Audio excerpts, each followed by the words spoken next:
Selamun Aleyküm hormatly vatandaşlar.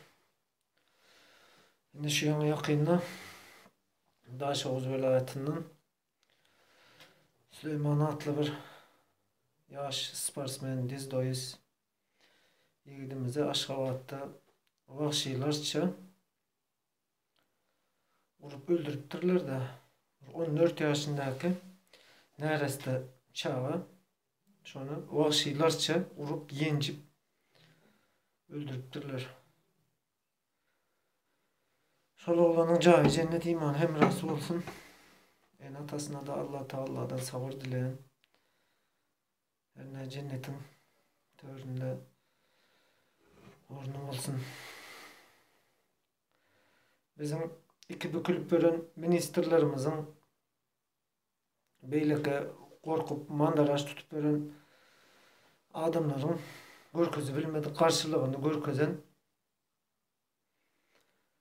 oğlan şol cesaretini görközüp sen şundan yıkılmalı diyen yüreğinde oğdu var da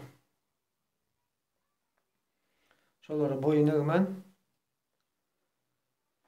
yıkan şu karşıdaşına ol yıkılanım haysi haramzadanın çağası belli ol. Yukarıraktan birinin bir haramının bir çağasıdır da o belli zat. Şimdi çağanın günahı näme? O Karagöz çağanın.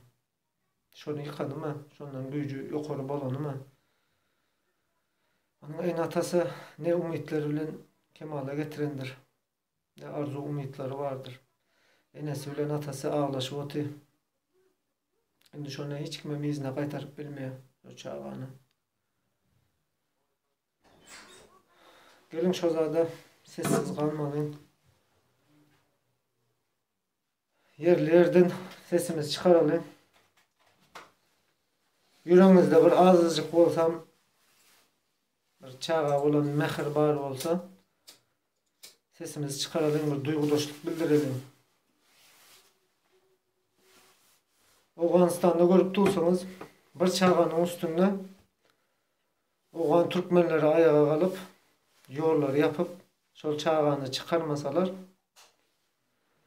uruşmalı olsam, ölmeli olsam razı biz deyip dur. Biz näme?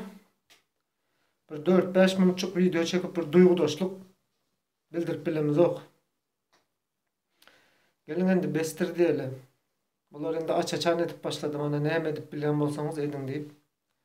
Gelin vatandaşlar dur diyeli bu zada. Hasapsız dünya yoktur. Bu çağanın kanı yerde kalmaz. İnşallah bunu kimeden olsam bu hasabı sorulur. Doğanımızın kanı yerde kalmaz inşallah. Gelin de yorganın aşağından bir çıkalım.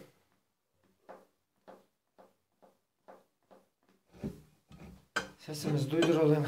Adalet talep edelim. Yine bir gezek Süleyman'ın en atasına Allah Teala'dan sabır dileyen. Cahı cennet olsun.